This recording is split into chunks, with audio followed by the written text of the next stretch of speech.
बेटा मैं आपसे एक नॉर्मल सेंटेंस पूछता हूँ, आप मुझे बताइए कि अध्यापकों का काम तो पढ़ाना ही होता है, डॉक्टर का काम तो इलाज करना ही होता है, बच्चों का काम तो शरारत करना ही होता है।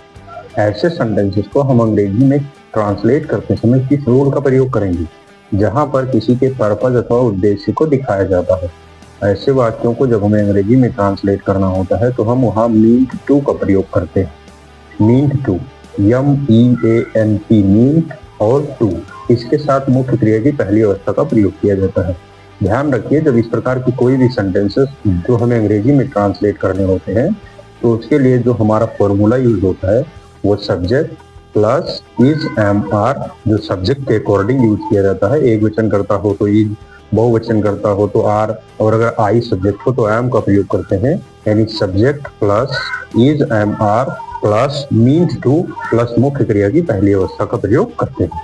ऐसे सेंटेंसेस को हम अंग्रेजी में ऐसे ट्रांसलेट करेंगे। मैं आपको एक दो एग्जांपल दे देता हूँ, उसके बाद आप एक नहीं हजारों ट्रांसलेट आराम से ट्रांसलेट कर सकते हैं। जैसे अध्यापकों का काम तो पढ़ाना ही होता है, मतलब teachers are means to teach. बच्चों का काम तो खेलना ही होता है, childrens are means to play.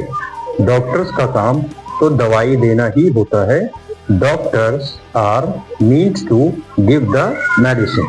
इस प्रकार से जितने भी सेंटेंस हो जाए जहाँ किसी के पर्पज या उद्देश्य को दिखाया जाए तो आप इजीली उसे अंग्रेजी में ट्रांसलेट कर सकते हैं इस दिए हुए फॉर्मूले के अकॉर्डिंग।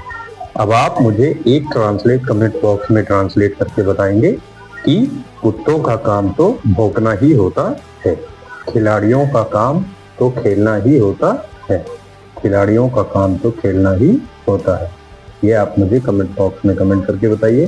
कोई भी चीज़ अगर आपको समझ नहीं आई है तो भी आप मुझे कमेंट करके बताइए। आप किसी नई टॉपिक पर वीडियोज चाहते हैं तो भी आप कमेंट करके बताइएगा, हम उस विषय पर आपको वीडियोज प्रोवाइड करने की कोशिश करेंगे।